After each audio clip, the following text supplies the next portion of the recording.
Alright, this is going to be an interesting video. I'm going to run the concept of the urban defense rifle past you, and I'm going to mention why I recommend the .22 long rifle. Now, needs to be understood, I'm not talking about just any .22 long rifle. I'm talking about a .22 long rifle using both subsonic ammunition and a suppressor.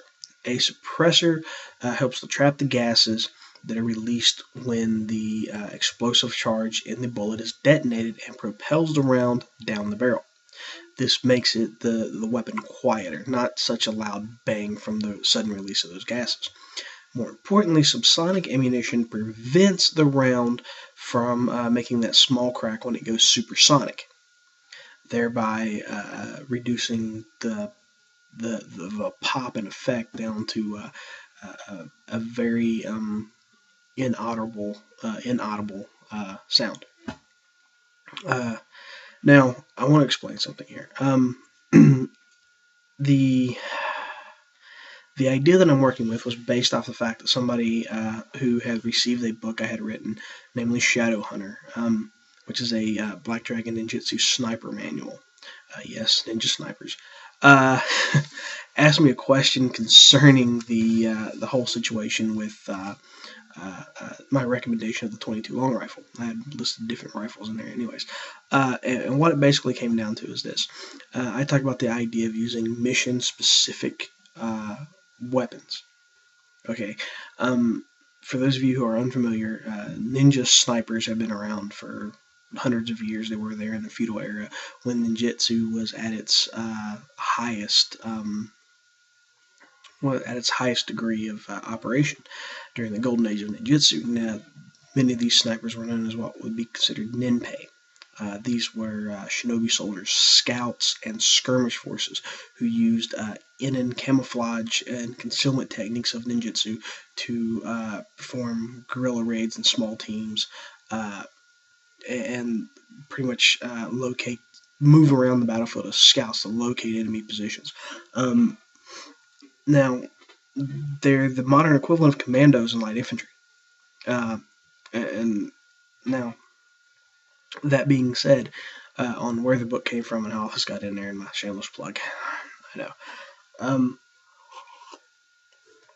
A lot of people mistake the idea of what a sniper is and what a sniper attack is. Okay, a sniper attack, as far as what the civilian media portrays it as, is nothing more than a shot from a usually considered at long range, but in all reality, sometimes it's not that long of a range. It's a shot by a concealed marksman. Okay, that simple. Typically at range, but not always. Modern infantry is trained in being able to be concealed. And typically under the military doctrine, the so-called sniper attack is nothing more than a far ambush. And anyone can conduct, any person who's been through Marine Corps or Army basic training can conduct a far ambush. It's very simple. Hell, our cooks who've been through basic training can do so. And if you're wondering, well, how can you say that? Because sniper school and da-da-da. Well, let me explain something to you about the military. Okay, first of all, many of those schools that the military puts you through, like Special Forces and Ranger and Sniper and everything else, are only allowable to NCOs. Alright, you can go in the Army on a Ranger contract. It doesn't mean you get Ranger school. It means you get airborne school, and you go through basic training, go to your airborne school, and then you go to Ranger Bat. Yes, a Ranger battalion. And that's it. There's your Ranger contract. The fact of the matter is, NCOs, the sergeants, few rare occasions of corporals, and above are the ones who get those high-profile specialty schools like Sniper School and Special Forces School and things of that nature. The reason why essentially comes down to this. Okay, an NCO's job is to train his soldiers. Right? So a sergeant who has been to sniper school will train his soldiers, particularly in the role of being a sniper. To give you an example of this, I was a headquarters scout. I was qualified on the M24, which is the U.S. Army sniper rifle, bolt action. But I wasn't. I had never gone to sniper school. I learned how to make a ghillie suit in scouts as part of scout platoon. It was one of our training operations, training drills, whatever. In fact, just an example, during an FTX, me and another person I was operating as his spotter, was put on a hillside as an OP, an observation post, and we watched the OP4 set up a TOC, a temporary operations command, in the valley. And we were able to confirm it was in fact the OPFOR's TOC because their colonel was there. And the sniper of the team decides to call in and request permission from our TOC if we could fire on the enemy commander and take him out. We were told to stand down. Instead, mortars were called in from on the coordinates that we gave our FOB, forward operating base, which is just another word for TOC. And mortars destroy the objective. Now, granted, this was all a Miles Gear war game, and some OC comes in and says, yeah, mortars just got dropped, you're all dead. But the idea was more effective to destroy the entire command structure than just take out one person. Because why? Snipers aren't ninja assassins. They aren't sniper assassins. You're not going to put one bullet in someone and kill them and do it all, assassination style like the JFK assassination or anything like that. You're not talking about some Hollywood hitman fantasy. And that being said, you have to understand that when you're talking about long-range marksmanship or long-range concealed marksmanship, anyone can do it. It's not so much a specialty skill that requires a school. It requires training, it requires practice, but you can get by with the fundamentals. And this is where I'm coming to with the, even mentioning this whole sniper thing comes back to this. There are only 3 occasions when a far ambush or any attack on another person, given a shit hits the fan scenario, any shit hits the fan scenario, is justified. One is to defend yourself from a known threat. Okay. So how do you know someone's a threat at 800 yards, 500 yards, 300 yards, 100 yards? Well, rhetorical question, I'll tell you. One, their uniform. If you're looking for guys decked out like their G.I. Joe that's going house to house taking things over, if you're looking for people who are in a gang or some other group affiliation which is trying to take things over during a moment of catastrophe, which happens a lot among the criminal class, then you see guys coming down wearing gang collars with weapons openly displayed, and you know this stuff's going on in another part of your neighborhood, town, city, whatever. You're justified. You have an immediate threat to your life based on the information. You know the individual. If Charlie across town hates you because you took his high school sweetheart and got married to her, and he keeps trying to pick a fight with you and threatens to kill you, and you see him walk into your house with a rifle slung over his shoulder, you have a justified reason to believe that your life is in danger. And then there's the other option that you witness a criminal attack. If you're sitting there and somebody kicks in your neighbor's door and drags your neighbor, out into the yard and executes him while this person and a few others are over there, harming his family. I'm not going to get into specifics of it, but because just thinking about it turns my stomach. Well, here's the thing about it. If you witness a criminal activity and you know that they're going to harm other people, they have harmed other people, or that they are harming other people, and that you might be next, you have a justifiable reason. But other than that, that's it. No more. And now, that's one, the whole idea of defending yourself against a threat. The other two are creating distance from breaking contact, and the idea of attacking another group. Now, I'm going to leave 3 out of this for a moment because I know that caught everybody's attention. But 1, the idea of creating distance. Okay, you're bugging out. You live in a city.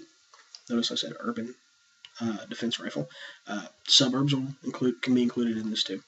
And you're bugging out. All right.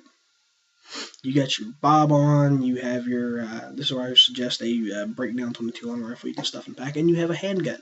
Your handgun is your immediate go-to thing in a threat while bugging out the city. So you're getting out of the area. The shit has hit the fan, whether it's a hurricane or whatever, and you're leaving. Okay, someone tries to hold you up with a knife. You pull out your gun. You try to threaten him away. He throws his knife down, runs away all chicken shit. You get a couple streets up. The same guy's coming up an alley, and he's got 4 other guys with him. One of them has a handgun. The other 2 got baseball bats. And, this guy's got him another knife, and they're headed in your direction. Okay.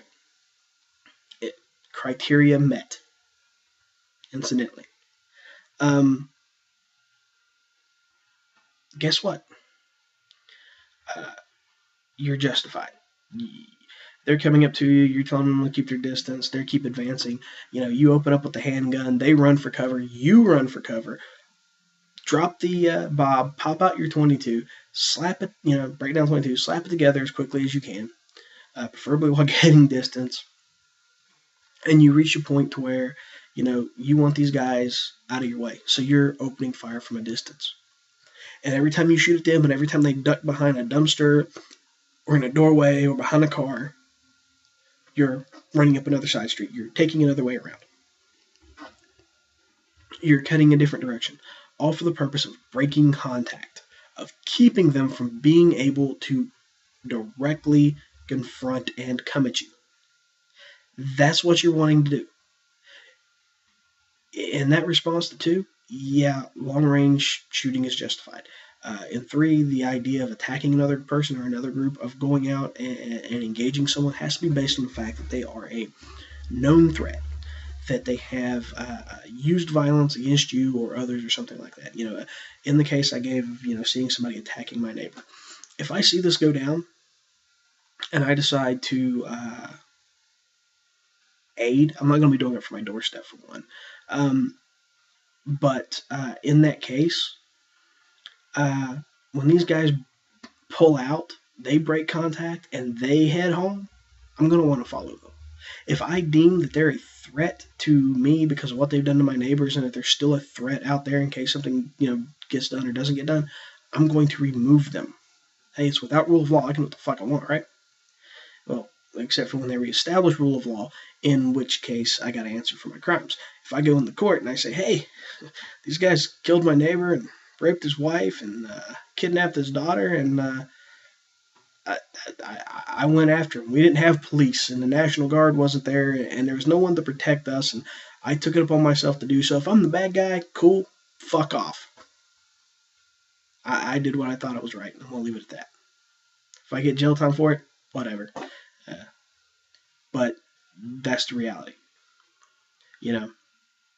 Doing the right thing is never easy. And it's never popular.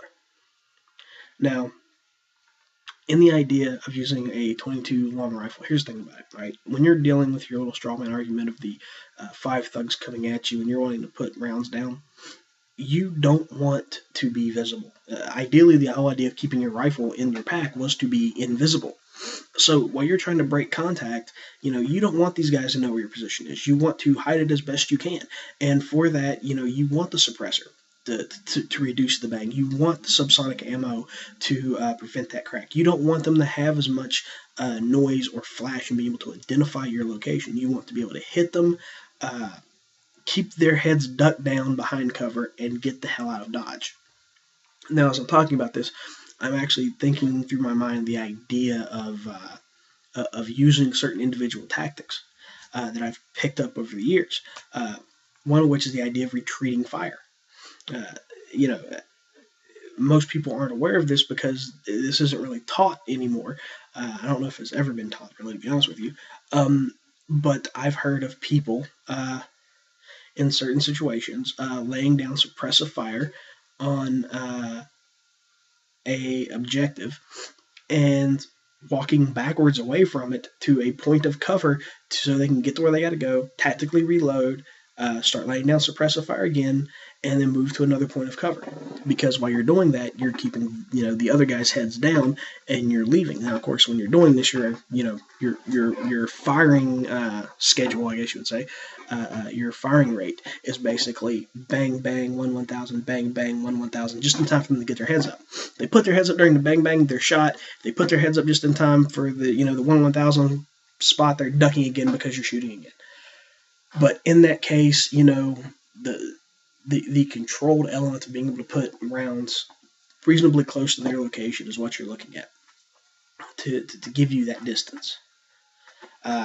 But at the same time, you're not wanting to be a big known thing. As soon as you can get away to somewhere where you can reasonably feel safe, break down the 22 again, stick it back in your pack, and getting your ass out of Dodge. You don't want to stick around for a firefight. But and that's especially true in the case of an urban self-defense situation. If you have to bug out of town because of riots or craziness or whatever, you want to avoid all that stuff. And part of avoidance is knowing that you're going to be